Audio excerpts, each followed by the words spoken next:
Siapa saja tokoh yang akan mengisi posisi bakal calon wakil presiden masih menjadi tanda tanya.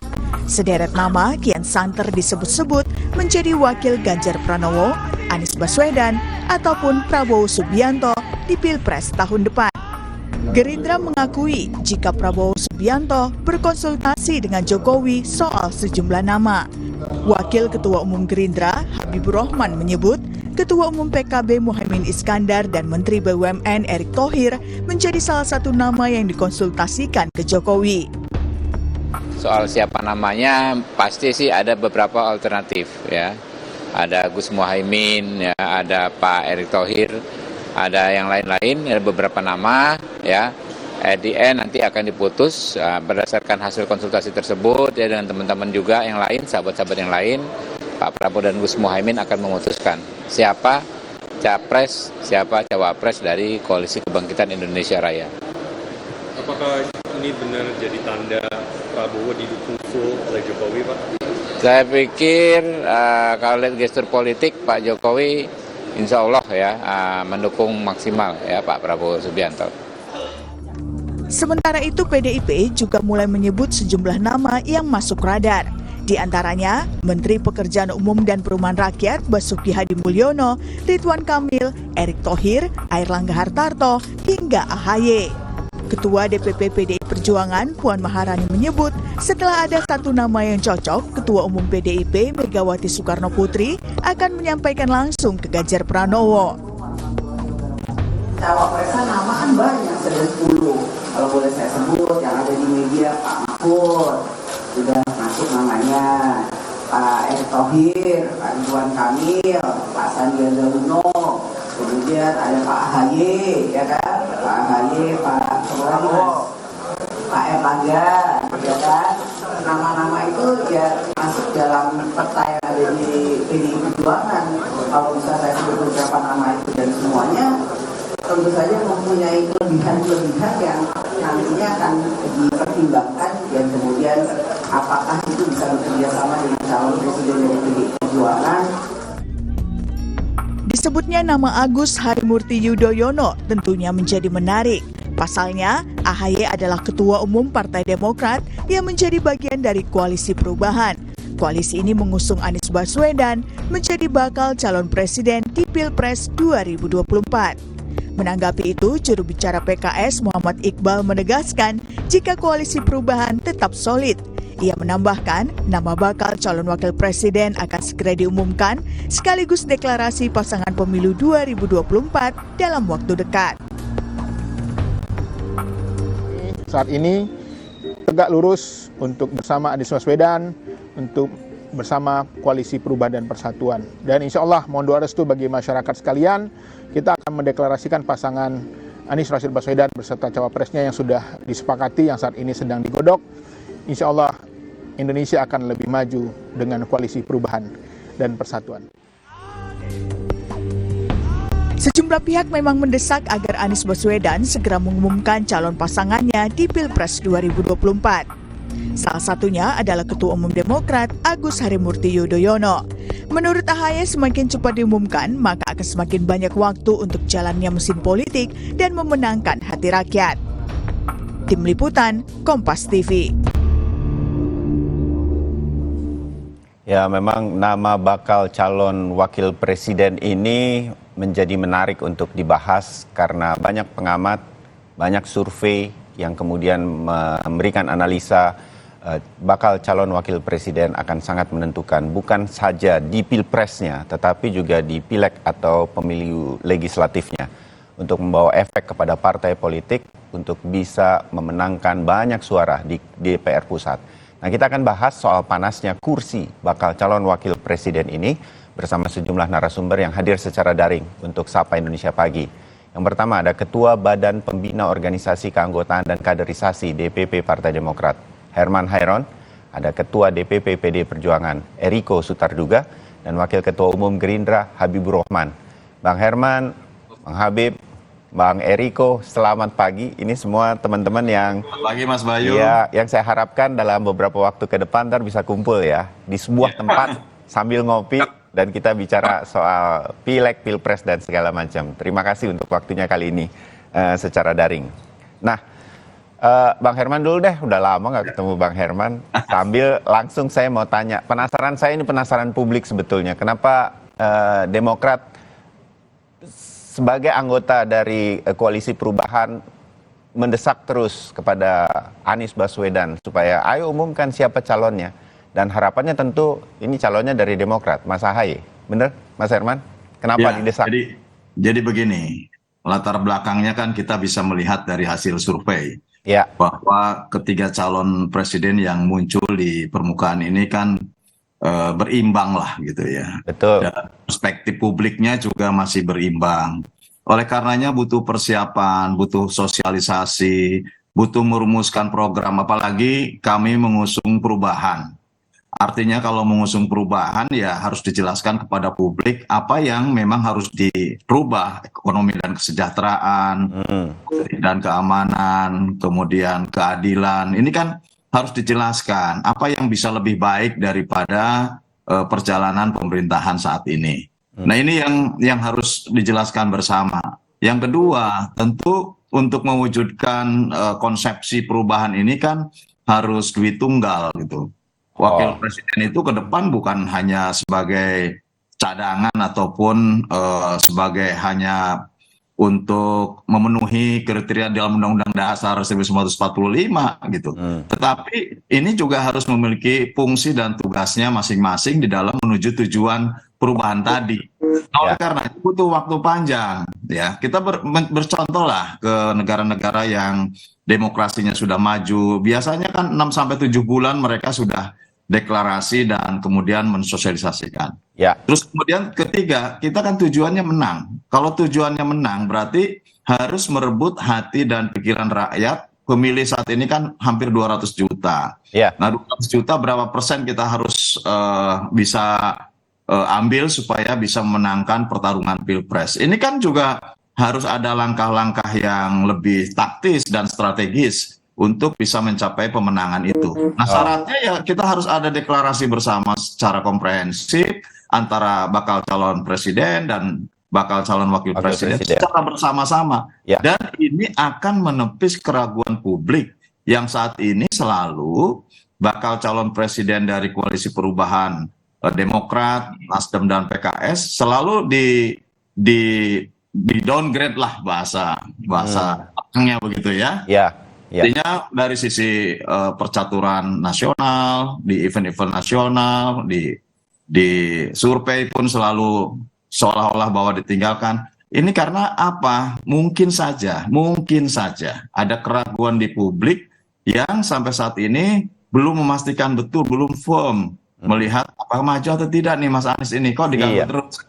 Nah kalau sudah declare definitif calon bakal presiden dan bakal calon wakil presidennya betul-betul dideklarasikan oleh 3 partai memenuhi presidensial threshold, makin meyakinkan, akan meyakinkan publik, dan ini arus deras akan terlihat bagaimana perubahan yang akan kita raih gitu. Tapi Bang Herman, kalau Anies Baswedan mengumumkan nama bakal calon wakil presidennya bukan AHY, Demokrat tetap akan di KPP? Memang pertanyaan ini selalu muncul, selalu berandai-andai gitu ya. Dan saya kira perlu dicatatlah Mas Bayu, sampai hari ini tetap Demokrat menjaga etika politik dan Ketua Umum maupun Ketua Majelis Tinggi tetap menjaga integritasnya, bahwa komitmen membangun koalisi ini tidak mudah, perjalanan panjang. Ya kita tidak dihadapkan pada pertanyaan itulah gitu ya. Oke, jadi sudah solid. Karena ketika Demokrat agak mendesak Mas Anies untuk mengumumkan bakal calon wakil presidennya, nggak lama PD Perjuangan bilang AHY masuk nih Bang Eriko. Kalau ini aku suka gitu. Nggak lama gitu, hitungan hari kayaknya. Terus ini undangan atau apa nih, kode-kode apa? Bang Eriko, ini serius ya? PD Perjuangan memang ada nama itu, ini bukan gimmick. Mas Bayu, ini pagi-pagi kita ini udah dikompor ya Kang Herman. Bro Habibur Rahman belum dapat aja ini gilirannya kan. Gitu ya. Sebenarnya Iya, tugasnya memang begitu. Mas Bayu dan seluruh yang menyaksikan di Kompas TV yang saya hormati, saya harus jujur menyampaikan apa yang salah dalam hal ini. Tadi sudah disampaikan Kang Herman Hairon, nanti pun saya rasa saudara saya Habibur Rahman pun pasti menyampaikan hal yang sama. Coba kalau dipikirkan Mas Bayu, sekarang yang pasti itu apa? Tidak ada. Yang pasti itu ada ketidakpastian itu sendiri. Coba kalau kita lihat. Sekarang wajar Kang Herman Hairon, wajar Brother Habibur Rahman, ya sedikit banyak galau. Loh, Amen bisa mencalonkan langsung? Kan tidak bisa. Nah, kalau tidak ada kepastian dalam waktu dekat ini, tentu itu sangat berpengaruh. Karena masyarakat itu sudah sangat memahami, rakyat Indonesia sudah sangat memahami bahwa mereka ingin lihat siapa sebenarnya calon presidennya, siapa sebenarnya calon wakil presidennya, kan begitu. Nah, di PDI Perjuangan, Mas Bayu, kami bersyukur Ketua Umum itu responsif sekali menyampaikan 10 nama. Nah, yang kemarin disebutkan Mbak Puan baru 6 itu, coba kita sama kita catat, baru 6, masih ada 4 lagi. Nah, dari mitra kerjasama kami, P3, itu ada 4 nama. Nanti boleh Mas Bayu klarifikasi ke P3. Bahkan dari Hanura saya belum tahu, belum mendapatkan informasi. Nah, Indo akan datang jam 9:30 berkunjung bersilaturahmi dan PDI Perjuangan. Nah, kami juga belum mengetahui siapa nanti calon dari Perindo. Tapi satu hal, Mas Bayu, yang sudah katakanlah sudah pasti bahwa calon presidennya sudah ada dan sudah tetap bisa memajukan ke KPU untuk mendaftar. Nah, tinggal sekarang ditunggu oleh masyarakat calon wakil presiden. Nah, dalam hal ini PDI Perjuangan melalui Ibu Ketua Umum dan Mbak Puan sebagai Ketua Bidang Politik itu menyampaikan dan sangat fair. Mas AHY itu masuk dalam salah satu yang dilihat dari semua itu. Nah, apakah hal ini salah? Nah, kemarin juga saya di radio ditanyakan oleh masyarakat. Ini cuman gimmick, cuman memberikan harapan-harapan PHP. Saya bilang PDI Perjuangan tidak pernah memberikan PHP, tidak pernah memberikan gimmick. Memang itu yang ada, ya ada. Tapi apakah nanti pada akhirnya terpilih kepada satu nama? Nah, itu kita tunggu. Itu hak dari Ketua Umum bersama Ketua Umum partai nanti akan dibicarakan. Coba kalau kita lihat Mas Bayu dalam sejarah kan, yang terakhir tahun 2019 itu diputuskan 1,5 jam sebelum deadline, itu nyata sekali, dan itu diputuskan Ibu Ketua Umum bersama Ketua Umum partai.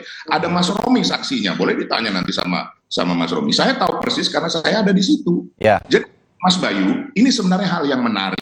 Ini memberikan pembelajaran kepada rakyat Indonesia bahwa suatu proses yang baik itu ya memang ada prosesnya. Ada proses pertama pengenalan, sosialisasi, kemudian pematangan, sehingga ini bisa terjadi sinergi yang baik antara calon presiden dan wakil presiden. Nah, saya mau kasih satu catatan juga, Mas Bayu, yang paling penting di sini, bahwa presiden dan wakil presiden itu harus sinergi, harus jadi duit tunggal, dan tidak boleh di dalam satu perahu itu 2 kapten, apapun kaptennya adalah presiden. Nah, ini yang kita sama-sama harus sadari. Nah, mencari calon wakil presiden yang seperti ini, yang mendekati kriteria sempurna, tidak mudah, Mas Bayu. Penuh pertimbangan jadi ya. Harus disepakati bersama. Dan yang terakhir, Mas Bayu, ini harus diterima rakyat Indonesia. Karena rakyat Indonesia yang memilih nanti, bukan yang memilih itu Eriko Sotarduga, memilih itu elit partai, atau hanya partai-partai yang mengusung dan mendukung, tidak bisa. Yang memilih itu seluruh rakyat Indonesia. Nah, ini harus diterima oleh rakyat Indonesia. Makanya tidak mudah. Tadi Kang Herman juga tidak mungkin menyampaikan, loh kalau maunya kalau bisa hari ini diputuskan, kan begitu Kang Herman kan? Kalau bisa hari ini diputuskan AHY menjadi wakilnya siapa, Pak Mas Anies. Tapi kan ya bagaimana dengan partai lain, bagaimana juga dengan yang lain. Nah, begitu juga Mas Habibur Rahman sudah sepakat dengan katakan Caimin. Nah, kenapa nggak diputuskan Caimin? Nah, karena kenapa? Kalau tidak diputuskan Caimin, bagaimana reaksinya? Bagaimana? Ini kan semua perlu pertimbangan yang matang. Artinya di satu hal yang paling utama, Mas Bayu, yang saya mau kasih catatan terakhirnya. Tapi kami semua sepakat, mari kita bersaing dengan baik, dengan elegan. Biar nanti rakyat memutuskan manapun yang terbaik yang menjadi pemimpin. Ya kalau kami ya tentunya pinginnya Mas Ganjar lah nanti dengan pasangannya. Itu kan jelas, Mas Bayu, kan ini bukan kampanye ini, kan begitu. Silakan.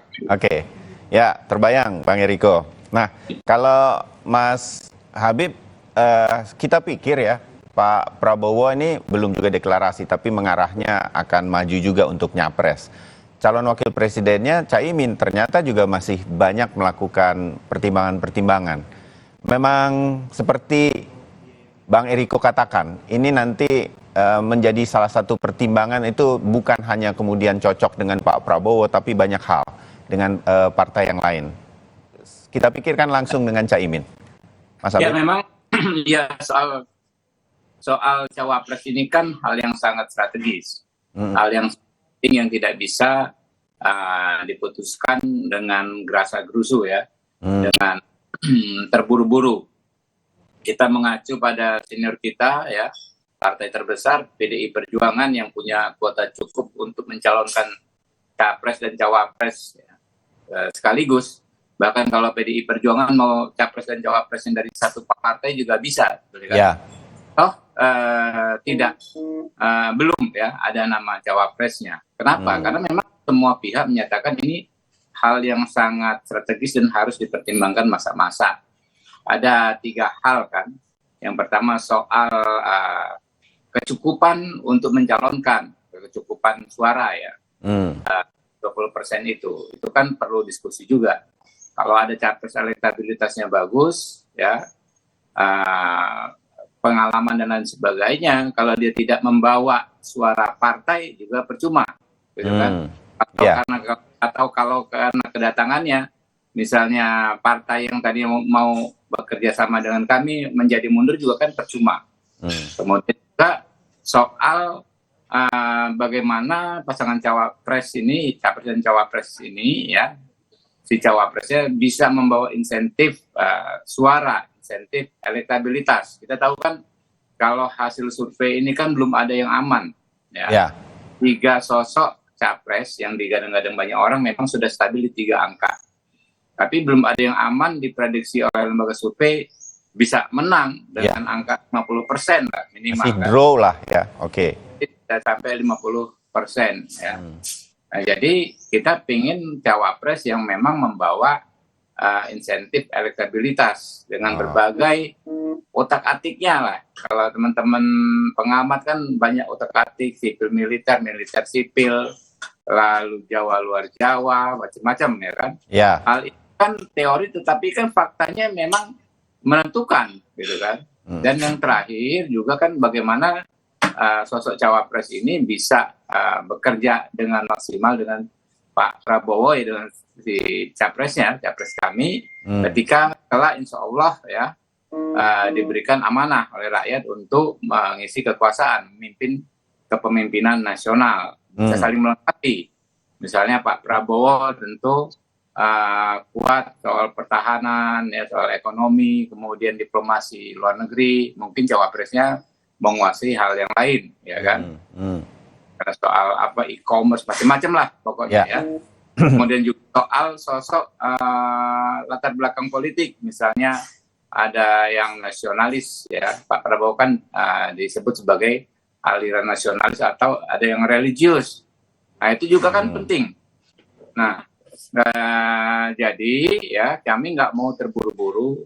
Kalau bahasanya Pak Jokowi ojo ke susu. Ya. Gitu kan? Termasuk konsultasi ke Pak Jokowi itu benar untuk bakal cawapres.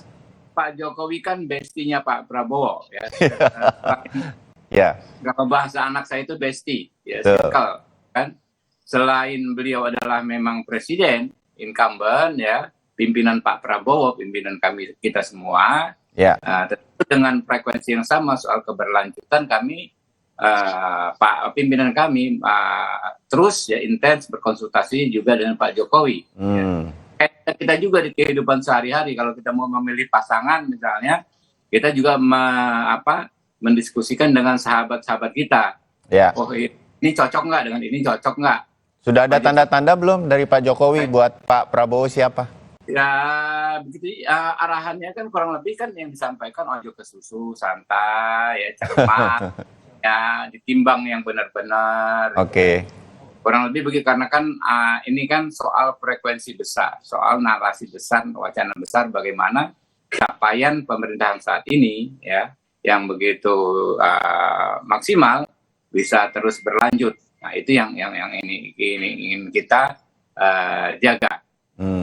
Ya, yang sering dilihat kan Pak Prabowo sama Pak Ganjar nih dikasih kode terus sama Pak Jokowi. Masih mungkin jadi satu. Bang Eriko? Bang Eriko sama Bang Afif? Ya, saya dulu ya, bentar. Ya, silakan. Ya, kita kan dalam posisi saling menghormati. Ya, sebetulnya kan ini kan best of the best istilahnya. Kalau mohon maaf ya dengan tidak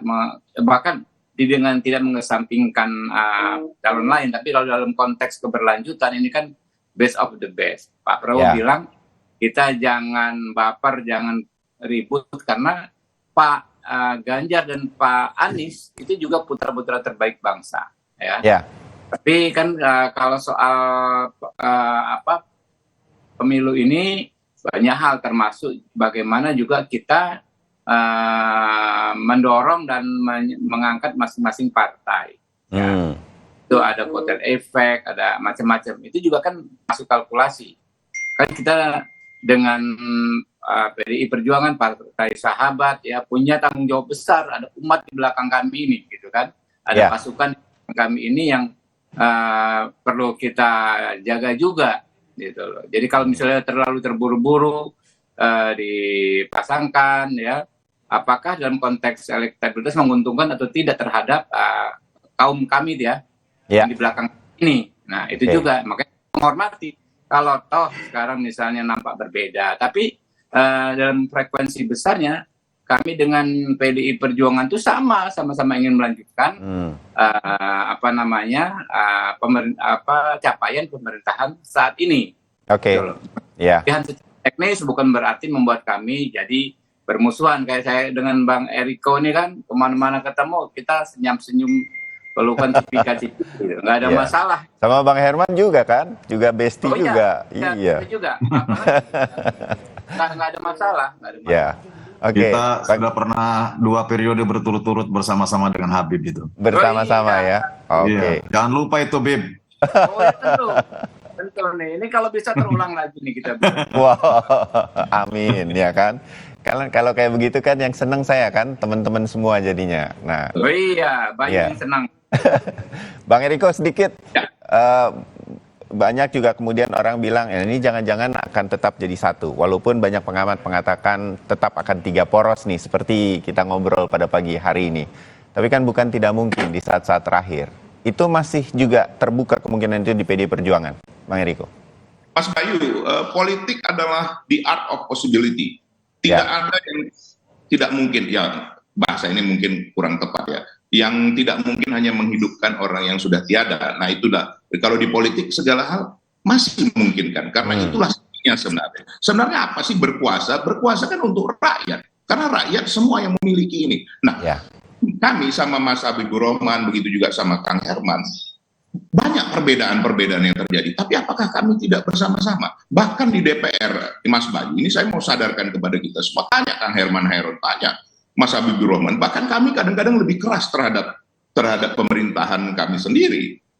Itu yang terjadi. Boleh ditanyakan kepada beliau-beliau yang ada di DPR. Nah, artinya begini, bahwa persaingan ini harus ada, yes.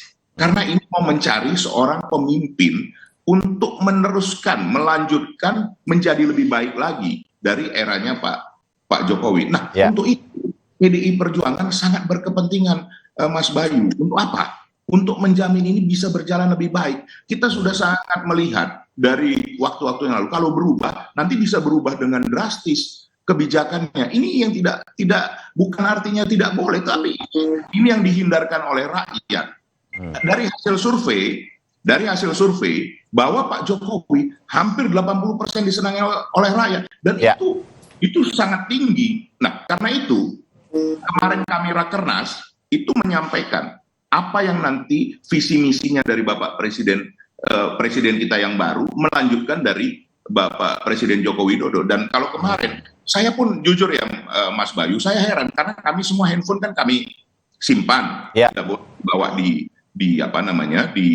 dalam itu. Nah, pada saat ternyata waktu sambutan dari Bapak Presiden Joko Widodo dan bagaimana beliau bersama-sama Ibu Ketua Umum, itu sangat mengharukan Mas Bayu, kalau kita hadir di situ, bagaimana antara orang yang lebih tua dengan yang meneruskannya, Bapak Presiden Joko Widodo, di belakangnya ada Mbak Puan, dan di belakangnya lagi ada Mas Ganjar. Nah, kemudian bagaimana Pak Jokowi sebagai kader terbaik kami memberikan masukan, bahkan masukan, kritik, otokritik kepada kami semua. Nah, itu sungguh sangat membanggakan bahwa beliau menginginkan yang meneruskannya itu Mas Ganjar Pranowo. Hanya harus ada yang dilakukan juga jauh lebih besar. Itu yang disampaikan beliau, kita merangkul partai-partai lain, kita merangkul relawan, kita juga bersama-sama dengan rakyat. Makanya pada saat penutupan kemarin, Ibu Ketua Umum memerintahkan kami semua untuk turun door to door bersama rakyat, bersama dengan partai lain, bersama dengan relawan. Nah, apa maksudnya di sini Mas Bayu? Kita berkompetisi dengan Kang Herman Heron, dengan Mas Habibur Rahman, pasti itu harus berkompetisi. Kadang berkompetisi ada sedikit gesekannya, tapi kami mengalami tahun 2019 dan tidak ingin mengulangi hal seperti itu lagi. Bahwa apapun juga ini untuk kebaikan rakyat Indonesia, bukan untuk kepentingan elit partai, kepentingan partai semata. Tapi bagaimana pembangunan ini bisa berjalan dan Indonesia nanti menuju Indonesia Emas tahun 2045, Mas Bayu. Bagaimana Indonesia ini bisa menjadi kekuatan nomor 4 terbesar di dunia. Tapi juga apa? Sejahtera dan juga bahagia juga masyarakatnya. Itu penting. Jangan kita juga lupa hal itu. Apapun juga, ini penting bagi rakyat Indonesia. Jadi pemilu ini harus berjalan dengan baik. Dan itu yang disampaikan Bapak Presiden Joko Widodo. Dan kami sepakati bersama di dalam Rakernas kemarin, Mas Bayu. Jadi jangan khawatir. Kami sama Mas Habibur Rahman dengan Kang Herman itu bukan basa-basi memberikan nama Mas AHY di dalam hal ini Kang Herman, tidak. Itu memang ada di dalam yang disampaikan Mbak Puan itu. Mbak Puan bukan bercanda, memang itu kenyataan. Tapi mari kita rembukan bersama ini nanti. Bukan tidak mungkin Mas Bayu, misalnya nanti kami juga bersama-sama juga dengan Pak Prabowo. Beliau kan sahabat lama Ibu dari dulu bersama-sama juga akhirnya bisa juga akhirnya bersama-sama lagi. Di dalam politik tidak ada yang tidak mungkin. Tapi sekali lagi mari kita jalani proses ini. Kita sabar sedikit karena memang waktunya masih panjang. Begitu ya Mas Habibur Rahman ya, Kang Herman. Waktunya kita komunikasi. Ya, kita mengerti bahwa memilih bakal calon wakil presiden ini begitu banyak pertimbangan untuk bukan saja menang di Pilpres untuk Indonesia, tetapi juga untuk bagaimana di DPR partai-partai politik bisa kemudian memegang kendali karena memenangkan banyak suara. Itu kita mengerti. Benar, Mas Bayu. Ya. Baik, kita akan sambung kriteria bakal calon wakil presiden dari masing-masing narasumber saya berkaitan dengan pagi hari ini yang kira-kira yang kemudian akan menjadi pertimbangan kuat untuk masuk sebagai bakal calon presiden. Tetap bersama kami.